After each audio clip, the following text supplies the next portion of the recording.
Welcome to the Golden Nuggets.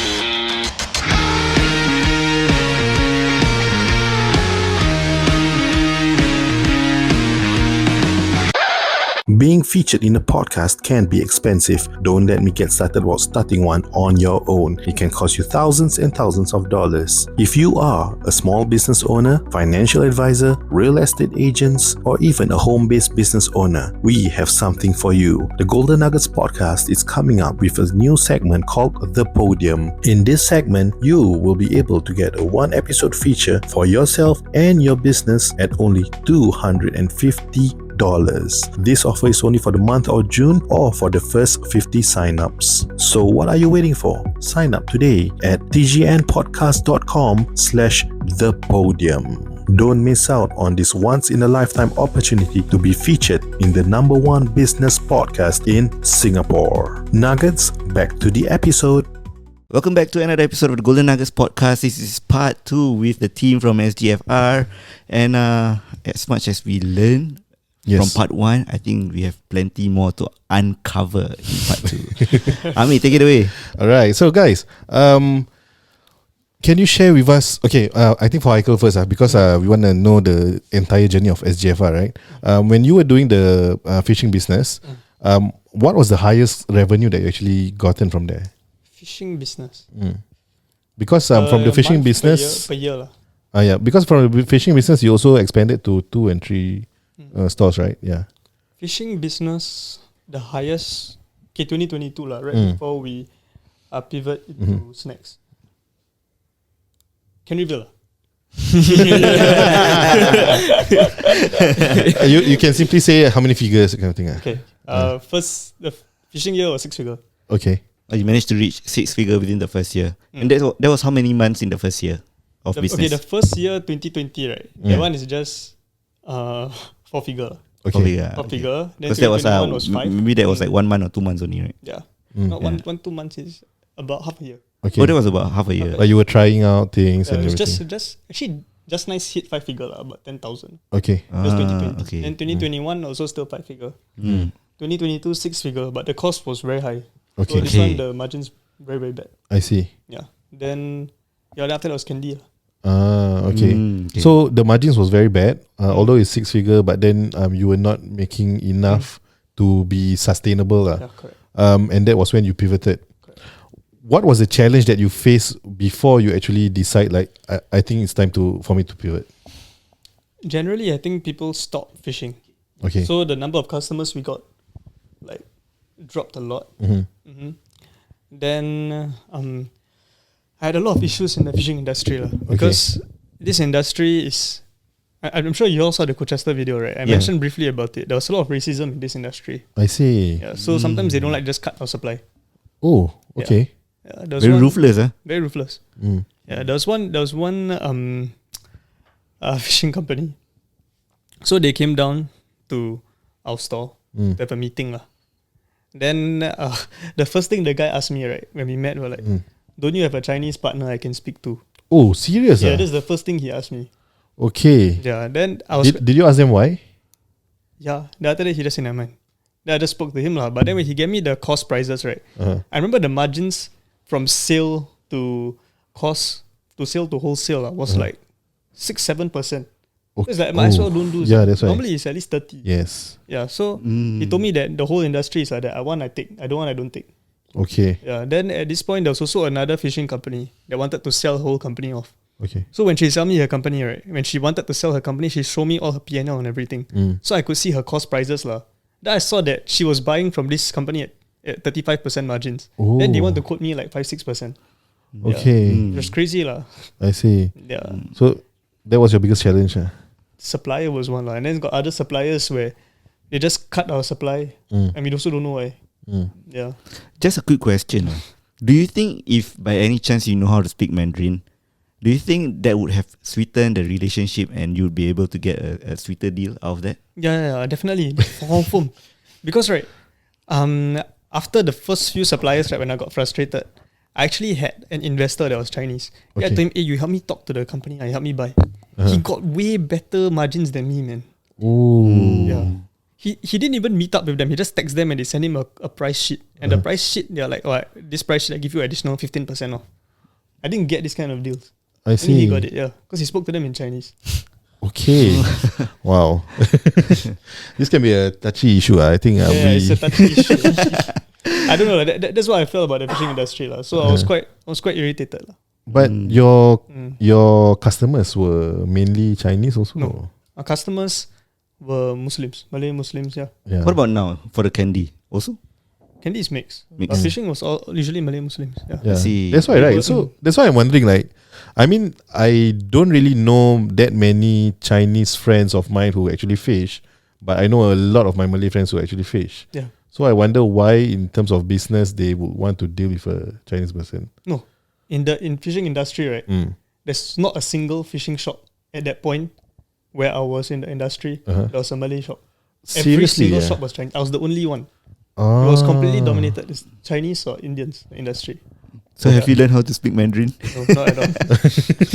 Do you intend I to? just asked my investor to do it. Do you intend to? No. Okay. So after that, you pivoted to candies. Yeah. How do you eventually like get rid of your fishing stock and everything, and then start to bring in the candies? So we had this thing called a fire sale. So we sold everything very cheaply because I wanted to regain the capital, right? To use for the candy lah. But I only sold about 60%. I still have 40% in my house. Oh, Yeah. okay. It's still there. It's like one huge chunk there. Don't know what to do with it. Carousel. But it's so time consuming. Yeah. To list everything one by one. Yeah. Okay. It's like at least 1,000 lures there. You know, one lure is this small. I have to list them one by one. Wow. And it's also in a mess because we just chuck everything one corner. Well, you have Luqmaan to help you market. But Luqmaan is so busy. Okay. Yeah. So you had a fire sale, and then you get back a little bit of your capital, and then that was when you start bringing in the candies. Yeah. At that point of time, how many stores do you have? At that point, for fishing, just one. Just one, lah. Yeah. Okay. And everything pivoted, and everything, like, you changed the entire thing. Was there any cost to that? In terms cost? of aside from the cost for getting the candies in, like, do you like renovate the space or rebrand? You mean that when I pivot? Yeah, correct. When I pivot, I had to renovate the whole shop. Okay. Yeah, but when I first pivot, right, I let the money come in first lah. The first 2 to 3 months, you're still called SG fishing rigs and everything. Okay. We never changed anything until only about like July is when we renovated the shop because our revenue came in from the snacks. I see. Okay. And how's the margin like The margins for the candies? They range about 30 to 40%. Okay. Up till today. Up till today. Okay. Cool. And what kind of volume are you bringing in at the start and compared with now? Ooh, at the start, prime was 10-20 cartons. Okay. Now is at least at a shipment is 144 cartons minimum per Wow. flavor. Yeah. Per flavor. Yeah. Now Per flavor. per flavor. How many flavors do you have in total that you carry? How many flavors? Yeah. It's a lot. A lot, Yeah. Yeah. Yeah. A lot. I think I saw Luqmaan's recent video where he said at $6. That kind. Is it? I mean, you just take a look at ID's showcase. Yeah, that's the flavor lah. It's a lot. He doesn't even have all yet. That's not even all. It's not even Yeah, that's not even all. Wow. There's, I think, including all the rare limited ones, more than 30 prime flavors. Yeah. Ooh. Basic, maybe like 12, 13. Do you have a warehouse that you are holding yeah, all yeah. this? Yeah. Okay. And how do you like learn about where to get the location for your store, and also how do you eventually find location for your storage space also? How do I find location for the storage space? Yeah.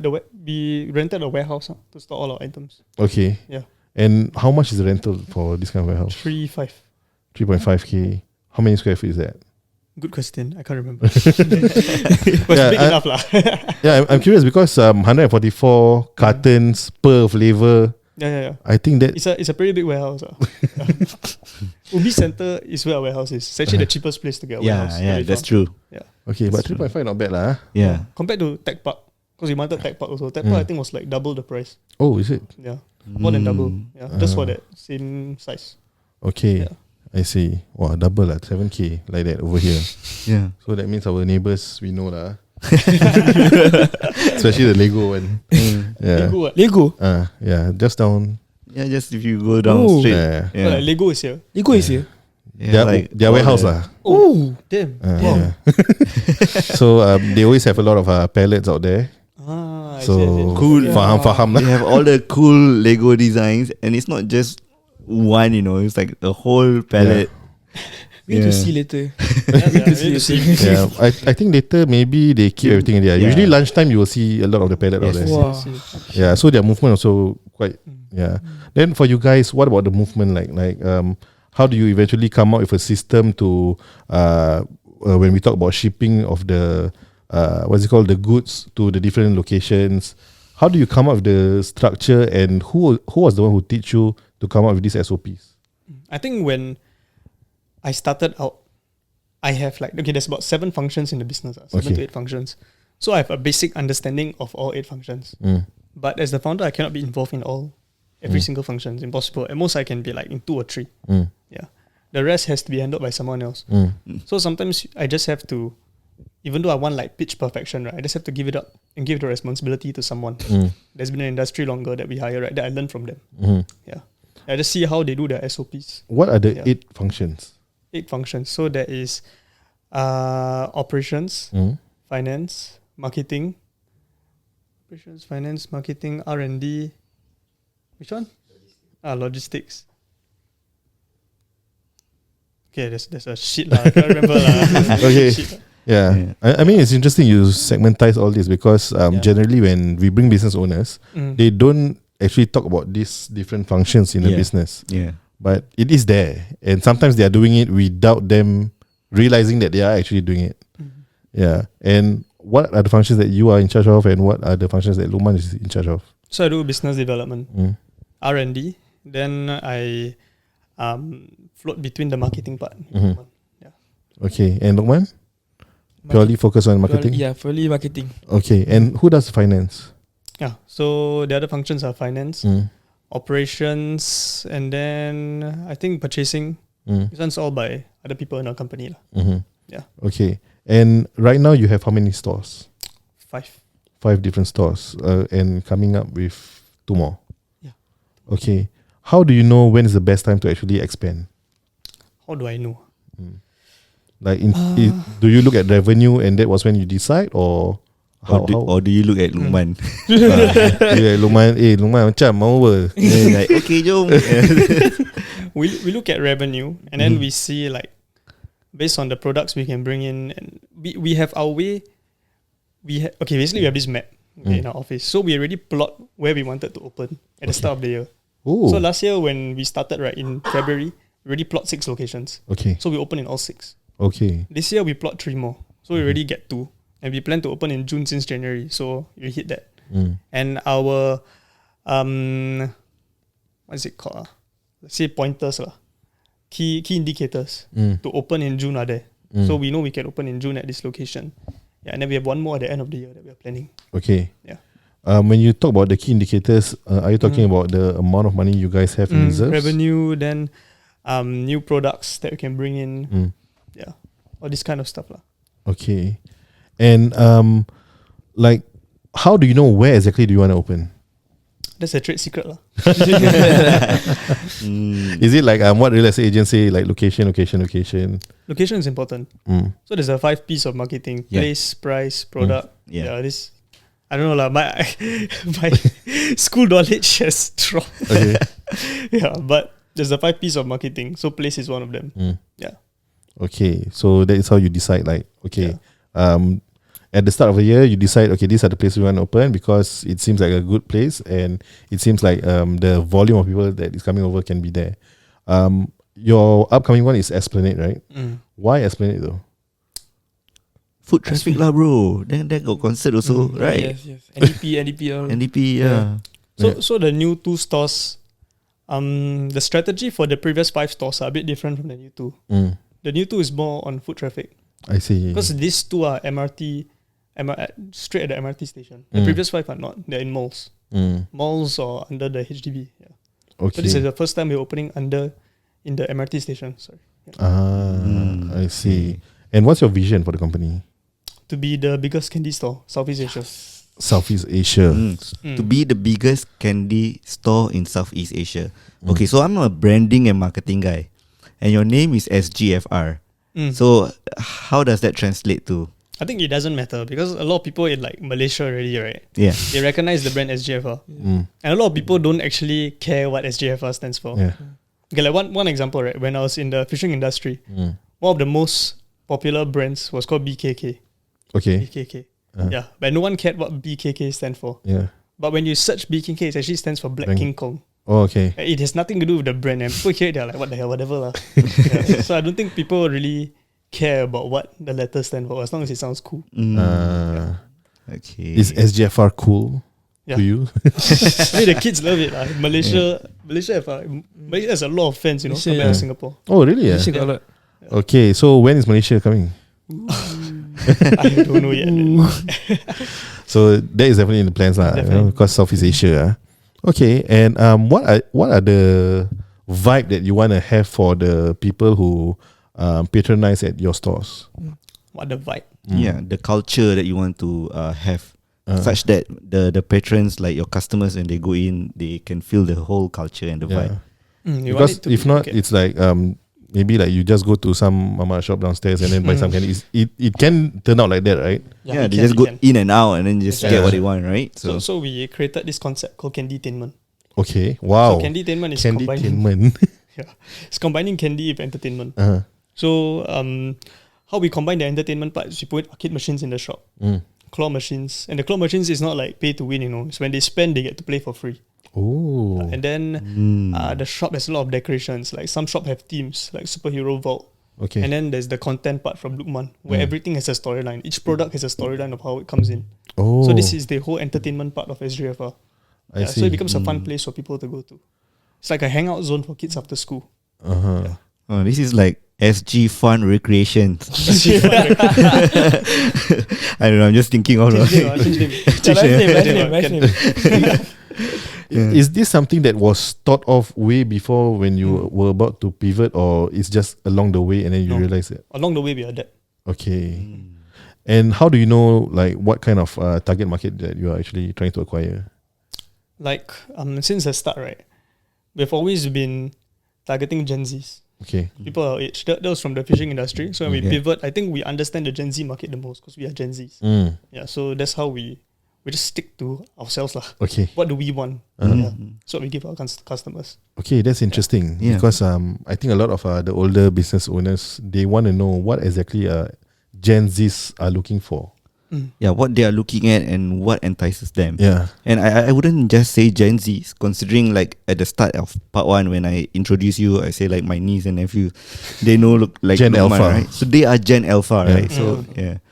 So maybe if there's one thing that you can share, like how can the older business owners target the younger generation? Yeah.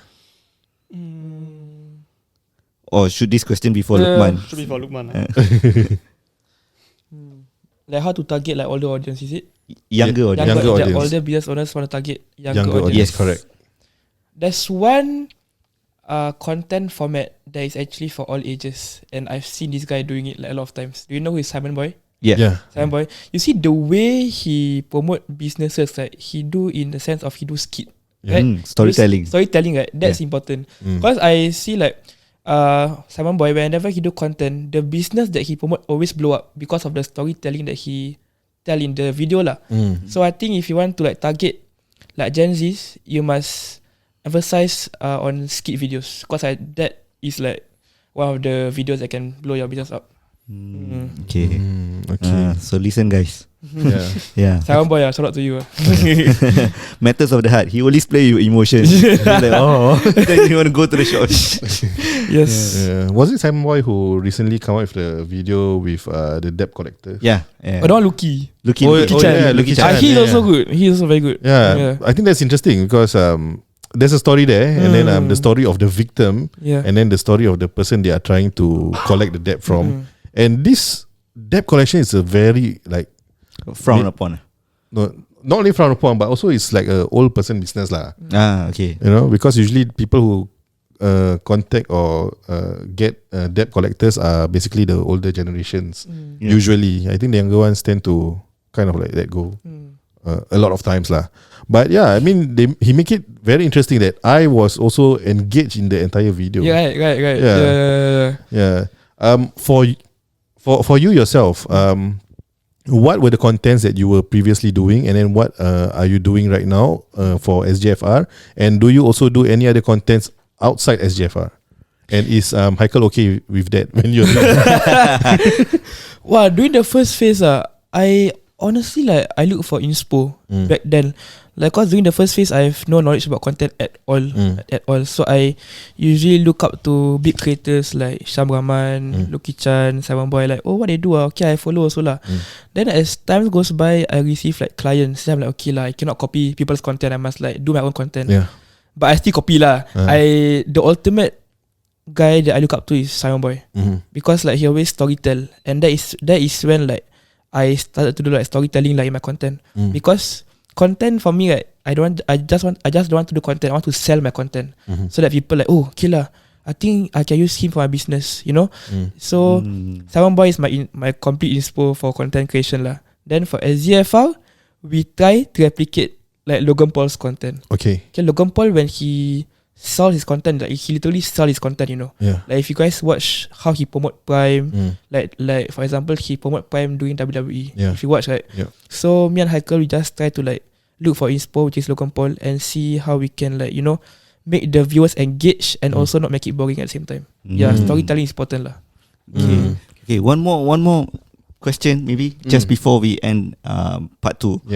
I think one of a lot of people's inspiration is Mr. Beast. Oh yeah, and we all know like the way he does his content. And you guys sell Feastables also, right? Yeah, so we do. You guys have the products already, right? And I guess probably funds. Would this be a piece of content that you want to replicate? Absolutely. Wow. So you guys have some ideas? Since the start, we don't want to do like Mr. Beast content. Like, since the start, yeah. But if you want to follow now, high budget lah. high budget. Give money, yeah. So that means right now during the content planning stage, you already set aside some funds and some goals that you want to achieve for the content. Is there something that you can share with the audience today? Maybe like a bit of a sneak peek. There's gonna be a lot of skits coming soon. Okay, skits coming soon. How soon is that? How soon? Maybe that's up to you lah. Okay, I'll give you a rough date. A few weeks. Okay, and will there be challenges where we can participate and win $1 million? Inshallah, in the future. Goals, Yes. So with that being said, that alone is like. With that being said, and don't forget us when you come up with the challenges, because we want to win some money. Okay, sure. We'll go to part 3. Let's collab, then can give golden nuggets. Real golden nuggets. Okay, sorry, maybe this is true. Of course. How much is the golden nugget? I also don't know how much. Golden nugget. We have to find out. Okay, with that being said, thank you guys for tuning in to part 2. Stay tuned for part 3. Bye-bye.